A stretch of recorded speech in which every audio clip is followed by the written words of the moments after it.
السلام عليكم ورحمة الله وبركاته. النحو الواضح المرحلة الثانوية الجزء الثاني.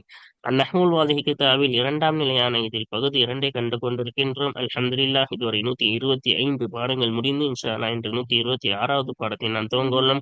வாருங்கள் இந்த பாடத்தை முழுமையாக கண்டு நாம் முழு பயனை அடைய அல்லாஹ் தஆலா தௌஃபீக் செய்வானாக. இதன் மூலம் இம்மையிலும் மறுமையிலும் அல்லாஹ் தஆலாவுடைய பொருத்தத்தை பெறுவதற்கும் கற்றதை மற்றவர்களுக்கு நாம் கற்றுத் தருவதற்கும் படித்த பாடத்தை மறக்காமல் இருப்பதற்கும் அல்லாஹ் தௌஃபீக் செய்வானாக. ஆமீன். வாருங்கள் இப்பொழுது இன்றைய பாடத்திற்குள் நாம் செல்வோம். பாடத்திற்கு செல்வதற்கு முன் இந்த சேவைகள் எவ்வித தொய்வின்றி தொடர்ந்து நடைபெறுவதற்காக துவா செய்யுங்கள். இன்னும் ஆதரவு தாருங்கள். நன்மையில் ஒன்று சேர்வோம், முந்திக் கொள்வோம். இந்த சேவைகளை நடத்தி கொண்டு வரும் ரகீப் எஜுகேஷனல் ட்ரஸ்டிற்காக வேண்டி நன்கொடை தர விரும்பினால் இங்கு அக்கௌண்ட் டீடைல்ஸும் கியூஆர் ஸ்கேன் கோடும் கொடுக்கப்பட்டுள்ளது. இந்த தீன் சேவையில் உங்களையும் பங்கேற்றுக் கொள்ளுமாறு கேட்டுக்கொள்ளப்படுகிறது. அல்ஹம்துலில்லாஹ், ஜுமூஉல் கஸ்ரத்தை பற்றி ஒரு தெளிவான விஷயங்களை நாம் கடந்த பாடங்களில் கண்டோம். அதனுடைய 4 பிரபலமான வசன்களுக்கான சட்டங்களை மட்டும் நம்மளுக்கு வகுப்பில் கொண்டு வருவோம். அதற்கான விளக்கத்தை கொடுப்போம். மீதமுள்ளவைகளை நாம் என்ன செய்வோம், இதிலே காயிதாக்களை கூறுவோம் என்றார்கள். அந்த 4 வசனங்களை நாம் தெளிவாக படித்து விட்டோம். இப்பொழுது நாம் என்ன செய்ய போகின்றோம், நாம் அதனுடைய மீதமுள்ள காயிதாக்களிலே உள்ள சட்டங்களை தான் இன்று நாம் காண இருக்கின்றோம். அப்ப கிட்டத்தட்ட பல விஷயங்கள், ஏனென்றால் ஜம்மு தக்சீர் பாடங்கள்ல சொன்ன மாதிரி அவுசானுன் சத்தா பல்வேறுபட்ட வசன்களை வரும். இவ்வளவுதான் சொல்ல முடியாது. அது 4 மட்டும்தான் நம்மளுக்கு பாடத்துல சொன்னாங்க. இப்ப மீதமுள்ள பல விஷயங்கள் கிட்டத்தட்ட ஒரு 10க்கு மேலாக நம்மளுக்கு எதிலே கூறுகிறார்கள், இதிலே இந்த காய்தாக்களே கூற இருக்கின்றார்கள். இதையும் தாண்டியும் வசன்கள் இருக்கின்றது. அதுல பிரபலமானதை மட்டும்தான் நம்மளுக்கு காய்தால கொண்டு வராங்க. சரியா? வாருங்கள் இப்பொழுது நாம் என்ன செய்வோம், இந்த காய்தாக்கள்ல உள்ள ஒவ்வொன்றையும் நாம் காண்போம்.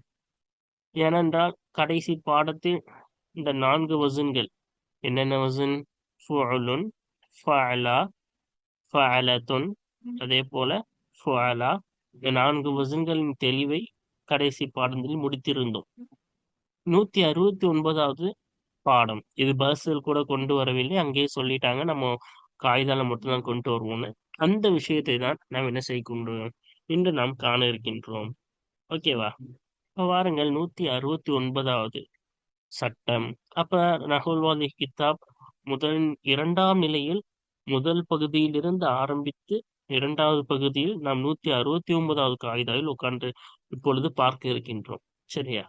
இப்போ பாடம் ஆரம்பித்ததிலிருந்து 169 காயிதாக்களை நாம் இருக்கின்றோம்.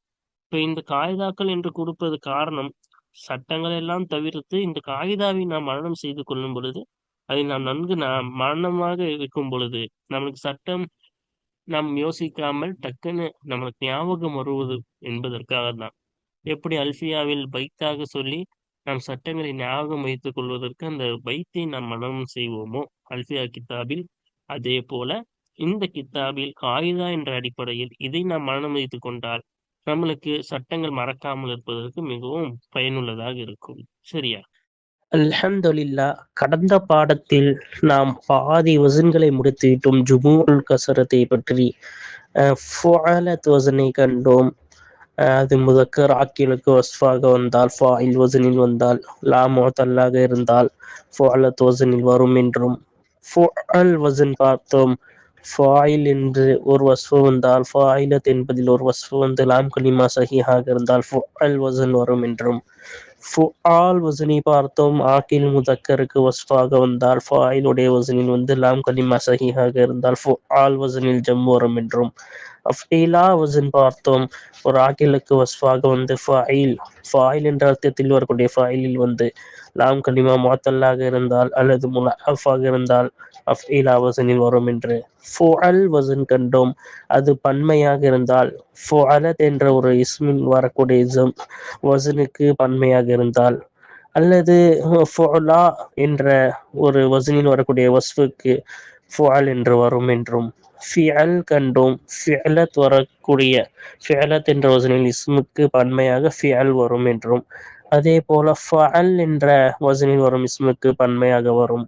இல்லாட்டி ஃபஇல் ஃபஇலத்துக்கு கரும பாபில் வந்து ஃபஇல் ஃபஇலத்துக்கு ஃபிஆல் என்று வரும் பார்த்தோம். கடைசியாக ஃபுஊல் பார்த்தோம். முசல்லஸ் ஃபா ஐன் கலிமா வாவ் இல்லை என்றால் ஒரு இஸ்மாக ஃபஅல் வசன் முஃப்ரத் வந்தால் அதற்கு பன்மை வரும் என்று பார்த்தோம். கடைசியாக ஃபஇல் வசனி ஒரு இஸ்மு வந்தால் அதற்கு பன்மையாக ஃபுஊல் வரும் என்பதை கண்டோம். கிட்டத்தட்ட நம்ம 4, 6, 7 வசன்களை 8 வசன்களை இதுவரை முடித்துள்ளோம் கடந்த பாடங்களில். இதோடைய தெளிவான விளக்கங்களை நம்மளுக்கு உதாரணங்களுடன் ஒவ்வொன்றுத்துக்கும் தனித்தனியா உதாரணங்கள் கொண்டு வந்தார்கள். அதனுடைய முஃப்ரதுகளை நாம் சொல்லி சொல்லி ஒவ்வொன்றையும் விளக்கணும். காரணம் இதுவெல்லாம் பஹஸில் கொண்டு வரவில்லை. அதனால ஒரு தெளிவான விளக்கத்தை கடந்த பாடங்களில் கண்டோம். இப்பொழுது இதை தொடர்ந்து இன்னும் சில வசன்களை இருக்கின்றன. அதன் முழுமையான ஒரு விஷயங்களை நாம் என்ன செய்ய போகிறோம் இந்த பாடத்தில் காண இருக்கின்றோம். இன்னும் ஒரு 4 வகைகள் இருக்கின்றன ஜுமுஅல் கஸ்ரத்தில். அந்த 4 வகைகளை கூறியவுடன் இந்த வகை முழுமையடையும். சரியா? அப்ப இந்த மொத்தம் காயிதாயில் மட்டும் இது கொண்டு வந்துள்ளார்கள். அதனாலே இதை நன்கு படித்துக் கொள்ள வேண்டும். பஹஸில் கொண்டு வரவில்லை. அதனால்தான் பொறுமையாக ஒவ்வொன்றாக தெளிவாக நடத்துகிறோம். அதனாலே நன்கு கவனியுங்கள். காரணம் இந்த ஒரு ஃபுஆல் இந்த ஜுமுஅல் கஸ்ரத்தை பற்றி இவ்வளவு தெளிவாக மற்ற கிதாப்களில் நாம் காண இயலாது. இந்த கிதாப்களில் அவ்வளவு அழகாக தெளிவாக நம்மளுக்காக கொடுத்துள்ளார்கள். ஆகவே இதை தெளிவாக காண்போம். கடைசியாக நாம் கடந்த பாடத்தில் ஹா வரை முடித்திருந்தோம். ஃபுஊல் என்ற வசன் வரை ஹா வரை முடித்திருந்தோம். இப்பொழுது அதை தொடர்ந்து ஃபவாயில் வசனில் இருந்து இந்த பாடத்தில் நாம் காண வேண்டும். வாருங்கள், அதனுடைய தெளிவான விஷயத்தை இந்த பாடத்தில் காண்போம். அடுத்து தாவை பாருங்க. ஃபவாயிலு ஃபவாயில் என்ற வசனில் வரும். வயத்தரிது ஃபி ஃபாயிலத்தின் ஃபாயிலத் என்ற வசனிலே இது அதிகமாக வரும். ஃபவாயில் என்று ஒருமை ஃபாயிலத்தில் வந்தால் வஸ்ஃபன் அவ் இஸ்மன் ஒரு தன்மையால் ஃபாயிலத் என்ற வசனிலோ அவ் இஸ்மன் பெயர் சொல்லால் ஒரு ஃபாயிலத் என்ற வசனிலே ஃபாயிலத் என்ற வசனிலே அதிகமாக வரும். இப்போ அந்த ஃபாயிலத் வசன் வஸ்ஃபால் ஆயிருந்தாலும் சரி, இஸ்மால் ஒரு பெயர் சொல்லா ஆயிருந்தாலும் சரி, ஃபாயிலத் வசனில் ஒருமை வந்தால் அதுக்கு ஃபவாயில் என்று பன்மை வருவது அதிகமாக இருக்கிறது. மிஸ்லு கவாத்திப கவாத்திபை போல, வ நவாசின் நவாசியை போல. அப்ப கவாத்திப் என்பது இதனுடைய ஒருமை காத்திபத் அப்படின்னு அர்த்தம். நவாசினுடைய ஒருமை நாசியத்.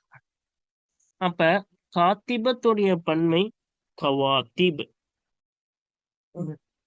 அப்ப நாசியத்துடைய பன்மை நவாசின். கடைசியில யா வரணும். நம்ம சொல்லியிருக்கோம்ல, தன்வீனாக படிக்கும் பொழுது அலிஃப்லாம் இல்லாம தன்வீனாக நக்கீராவாக படிக்கும் பொழுது யாவை போக்கிட்டு தன்வீன் கொடுத்துருவோன்னு. சரியா? அப்ப அலிஃப்லாம் இல்லாத பொழுது அந்த யா போக்கிட்டு தன்வீன் கொடுப்போம். அதனால நவாசி நவாசி என்பது நவாசின் என்று தன்வீனுடன் எழுதியிருக்காங்க. சரியா? அப்ப ஃபவாயில் நவாசி அப்படின்னு கடைசியில யா வரும். அந்த யா போக்கிட்டு நவாசின்னு பிடிச்சிருக்கோம். இது கரெக்டா இருக்கு. ஃபவாயில் ஃபவாத்திப். ஓகேவா? அப்ப இங்க பாத்தீங்களா, ஃபாயிலத் வசன் தான். ஆனா ரெண்டுமே என்னது? ஃபவாயில் வசன் வந்திருக்கு. இதுல எது இஸ்மு? இது இஸ்மு.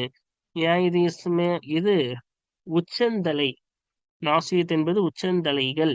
நவாசி உச்சந்தலைகள் என்று குறிக்கும். கவாத்திப் என்பது காத்திபத் எழுதக்கூடியவன், எழுதக்கூடிய பெண். ஓகேவா? காத்திபத் கவாத்திப். ஓகேவா? எழுதக்கூடிய பெண்கள் அப்படி என்ன வந்திருக்கிறது? பன்மையாக வந்துள்ளது. ஓகேவா? அப்ப காத்திபத் வசனில் ஒரு வஸ்ஃபு. அப்ப இது வஸ்ஃபை குறிக்கிறது. நவாசின் என்பது இஸ்மை குறிக்கிறது. எப்படி எதை குறித்தாலும் சரி அது ஃபவாயில் வசன்ல தான் வரும். ஓகேவா? இப்ப அடுத்து பார்ப்போமா? இப்ப அடுத்து பாருங்க. வஃபி ஃபாயிலின் ஃபாயிலின் என்ற வசனிலே அதிகமாக வரும். வஸ்ஃபன் லி முஅன்னஸின் பெண்பாலுக்கு வஸ்ஃபால் வரக்கூடிய அந்த ஃபாயிலின் என்ற வசனிலே அதிகமாக வரும். ஒரு ஃபாயில் வசன் எப்படி வரணும்? வஸ்ஃபால் வரணும். லி முஅன்னஸின் பெண்பாலுக்கு வஸ்ஃபால் வரக்கூடிய ஃபாயில் என்ற வசனிலே அதிகமாக வரும். மிஸ்லு அவாத்தில வ நவாஷிஸ, அவாத்திலை நவாஷிஸை போல. ஆப்தில் என்றால் ஆபரணம் அணியாத பெண். அவாத்தில் என்றால் ஆபரணம் அணியாத பெண்கள். நவாஷிஸ் என்றால் கணவன் கோபம் அடையக்கூடிய, கணவன் என்ன செய்யும், அவன் மீது கோபம் அடைவான். அந்த மாதிரி பெண்கள், அதாவது கணவனுக்கு அடங்காத பெண்கள் தான் நாசிஸ் என்று குர்ஆனிலே வருகிறது. அப்ப கணவனுக்கு கோபம் அடையக்கூடிய பெண், தன் கணவனிடம் கோபமாக இருக்கக்கூடிய பெண்கள் நவாஷிஸ். இது பன்மை. அப்ப நாஷிஸ் என்பது இதனுடைய பெண்பாலுக்கு மட்டும்தான் நாஷிஸ் வரும். அவாத்தில் என்பது பெண்பாலுக்கு ஃபாயில் வசன் தான் வரும். தா சேர்க்க தேவையில்லை. ஆத்தில் என்றாவே என்னதான், பெண்பாலுக்கு தான். இப்ப பெண்பாலை மட்டும் அவங்களுக்கு மட்டும் குறிப்பான சில வஸ்ஃபுகள் இருக்கிறது, அதுக்கு தா சேர்க்க கூடாது. உதாரணமா ஹாயில் அப்படின்னு என்பதுக்கு ஹைல் வரக்கூடிய பெண்களுக்கு ஹா இல்லத்துன்னு சொல்லக்கூடாது, ஹாயில் தான் சொல்லணும். அதே போல கர்ப்பமாக இருக்கக்கூடிய பெண்ணுக்கு ஹாமில் என்றுதான் சொல்லுவாங்க, ஹாமிலத் அப்படின்னு சொல்ல மாட்டாங்க. சரியா? இப்ப அப்ப பெண்பாலுக்கு மட்டும் அவங்களுக்கு மட்டும் குறிப்பான தன்மைகள் என்றால் அவைகளுக்கெல்லாம் தா போடக்கூடாது. கடைசியில் ஃபாயில் வசனிலே தான் பயன்படுத்த வேண்டும். அவாத்தில் என்றால் ஆபரணம் அணியாத பெண். நாசிஸ் என்றால் கணவனிடம் கோபமாக இருக்கக்கூடிய பெண். அப்ப அதோடைய பன்மை தான் இங்க சொல்லியிருக்காங்க. இப்ப இவைகளை போன்றது. அப்ப இது எல்லாம் பெண்பாலுக்கு வஸ்ஃபால் ஃபாயில் என்ற வசனின் பிரகாரம் ஃபாயில் என்ற வசனிலே ஃபவாயில் என்பது அதிகமாக வரும். இப்போ ஃபவாயில் அவாத்தில் வசனில் வந்திருக்கா. ஒஃபி ஃபாயிலின், இன்னும் ஃபாயில் என்ற வசனிலே அதிகமாக வரும். வஸ்ஃபன் லி முதக்கரின் கைரி ஆக்கினின், ஆறறிவற்ற ஆண்பாலுக்குரிய தன்மையால் வரக்கூடிய ஒரு ஃபாயில் என்ற வசனிலே இந்த ஃபவாயில் என்பது அதிகமாக வரும். இப்ப பாருங்க, மிஸ்லு ஷவாஹில ஷவாமிக. அப்ப இங்க சாஹில் அதனுடைய பன்மைதான் ஷவாஹில். ஷவாமிகனா ஷாமி என்பதுடைய பன்மைதான் ஷவாமிகு. இப்ப ரெண்டுமே என்னது, சாஹில் என்றால் ஒரு சத்தத்தை குறிக்கும். இது என்ன கிடையாது, ஒரு ஷவாமிக் என்பது எப்படி மலைக்கு உரித்தானதோ, மலைக்கு தான் என்ன சொல்லுவாங்க, உயர்ந்த மலைன்னு சொல்றதுக்கு ஜபலுன் ஷாமிகுன் அப்படின்னு சொல்லுவாங்க.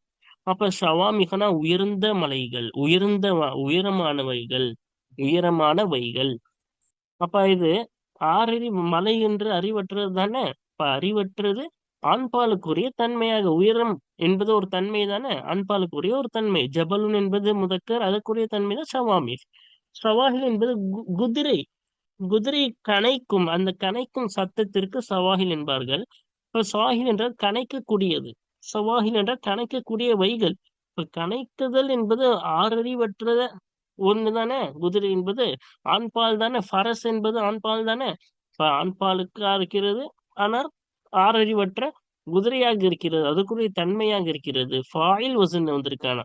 சவாஹிலுடைய ஒருமை சாஹில், ஷவாமி ஷாமி, ஃபாயில் வசன்ல வந்திருக்கு. அப்ப ஃபாயில் வசனிலே ஃபவாயில் என்பது அதிகமாக வரும். வஃபி இஸ்மின் அலா ஃபாயிலின் அவு ஃபௌஅலின் அவு ஃபௌஅலத்தின். ஃபாயில் அல்லது ஃபௌஅல் அல்லது ஃபௌஅலத் என்ற வசனின் பிரகாரம் வந்துள்ள இஸ்மிலே, ஒரு பெயர் சொல்லிலே என்னவாகும், ஃபவாயில் என்பது அதிகமாக வரும். பாருங்க, மிஸ்லு கவாஹில ஒ ஜவாஹிர ஒ சவாமிய. கவாஹில் என்பது காஹில் என்பதுடைய பன்மைதான் கவாஹில். ஜௌஹர் என்பதுடைய பன்மைதான் ஜவாஹிர். சௌம என்பதுடைய பன்மைதான் சவாமிய. இப்ப கவாஹில முதல்ல ஒண்ணு பார்ப்போமா. காஹில் என்பதுடைய பன்மைதான் என்னன்னு சொல்லணும், கவாஹில். அப்ப பாருங்க, ஃபாயில் வசன்ல ஒரு பெயர் சொல்லாக இருக்கக்கூடிய காஹிலுக்கு தான் இது பன்மையா வந்திருக்கு. ரெண்டாவது ஜௌஹர் என்பதுடைய அதற்கான பன்மை தான் ஜவாஹிர். அப்ப ஃபௌஅல் ஜௌஹர். அதே போல சவாமி, சௌமஅத் சவாமி. சரியா? அப்ப ஒன்னொன்னா பாருங்க. சவாமி என்றால் வழிபாட்டு தலம். சௌமஅத்னா வழிபாட்டு தலம், சவாமினா வழிபாட்டு தலங்கள், இல்லாட்டி கோபுரங்கள் அப்படின்னு சொல்லலாம். 2த்துக்கும் சவாமியை பயன்படுத்தக்கூடிய பழக்கம் இருக்கிறது. அப்ப ஃபௌஅலத் வஸன்ல ஒரு பெயர், வழிபாட்டு தலம், அந்த இடத்திற்கான பெயராக தான் வந்திருக்கிறது. சரியா? அப்ப அதுக்கு ஃபவாயில்னு வந்திருக்கு, வழிபாட்டு தலங்கள். ஜவாஹிர் பாருங்க, ஜௌஹர். ஜௌஹர் என்றால் முத்து அப்படின்னு அர்த்தம். ஓகேவா? அப்ப அதோடைய பன்மை ஜவாஹிர். ஓகேவா? முத்துகள். அப்ப அதோடைய பன்மையா தானே இது வந்திருக்கிறது. அப்புறம் இங்க பாருங்க, காஹில். அதனுடைய பன்மை தான் கவாஹில். அப்ப காஹில் என்றால் என்ன? காஹில் என்றால் 2 தோல் பூஜ்ஜத்துக்கு நடுவில் மத்தியில் இருக்கிறதற்கு காஹில் என்பார்கள். சரியா? பிடரி இல்லாட்டி தோள்கள் அப்படின்னு சொல்லலாம். அப்ப கவாஹில்னா பிடரிகள், தோள்கள் என்று சொல்லலாம். இப்ப இது ஒரு இடத்தை தானே குறிக்குது, உடல்ல ஒரு பகுதியை தானே குறிக்குது. அப்ப இது இஸ்மு தானே. காஹில் அதோடைய பன்மை தான் கவாஹில். சரியா? அப்ப இங்க பாருங்க, நிறைய விஷயம் ஃபவாயிலுக்கு நிறைய சொல்லி தராங்க. ஃபர்ஸ்ட் வந்து இஸ்மா வஸ்ஃபா ஃபாயிலத் என்று வருவது. சரியா? இரண்டாவது ஃபாயில் வசன்ல பெண் பாலுக்கு வஸ்ஃபா வருவது.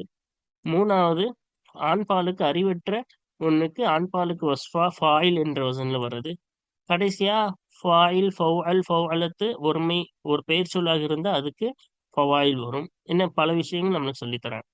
இப்ப யா பாருங்க, ஃபஆஇல் வயத்தரிது ஃபி குல்லி ருபாஇயின். 4 எழுத்தை சார்ந்த ஒவ்வொன்றிலேயும் அதிகமாக ஃபாயில் வரும். முஅன்னஸின் சாலிசுஹு மத்தத்துன் ஜாயிதத்துன். பெண்பாலை சார்ந்த பெண்பாலை குறிக்கக்கூடிய 4 எழுத்தை சார்ந்த. எத்தகைய பெண்பாலை குறிக்கக்கூடிய 4 எழுத்து? சாலிசுஹா, அந்த ருபாயி 4 எழுத்தை சார்ந்ததில் 3வது எழுத்தாகிறது. மத்தத்துன் ஜாயித்து, அதிகப்படியான மத் இருக்குமே, அத்தகைய பெண்பாலை குறிக்கக்கூடிய 4 எழுத்தை சார்ந்த ஒவ்வொன்றிலேயும் அதிகமாக வரும். மிஸ்லு சஹாயிப வசஹாயிஃப வஅஜாயிஸ. இப்ப இது 3த்தையும் நம்ம பார்க்கணும். ஏன்னா ஒன்னொன்னும் என்னது வித்தியாசமானது. ஃபர்ஸ்ட் வந்து சஹாயிப்னா மேகங்கள். சஹாயிஃப்னா ஏடுகள். அஜாயிஸ்னா வயது முதிர்ந்த பெண்கள், வயோதிக பெண்கள். சரியா? இப்ப அஜாயிஸ் என்பது அஜூசத். ஐன் ஜீம் வாவ் ஜா. ஐன் ஜீம் வாவ் ஜா. அஜூ.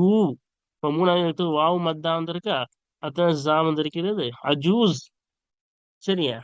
அப்ப அஜூஸ் அதனுடைய அஜூஸ், அஜூஸுடைய பன்மை தான் அஜாயிஸ். சரியா? அப்ப அஜூஸ்னா வயது முதிர்ந்த ஆண்கள். ஓகேவா? அஜூஸுடைய பன்மை தான் அஜாயிஸ். ஆனா அதே பெண்பாலுக்கு தான் வரும்னு நம்ம என்ன செஞ்சிருக்காங்க, கொண்டு வந்திருக்காங்க. அந்த தா வருகிறது அல்லவா, அந்த தா வந்து பெண்பாலுக்குரியது. அதனாலதான் அதை கட் பண்ணிட்டு அஜூஸ் மட்டும் கவனிக்கணும். அஜூசத்துல உள்ள அந்த கடைசி தாவை என்ன செய்யக்கூடாது, கவனிக்காம அஜூஸ் அது மட்டும் கவனிங்க. 4 விஷயம்.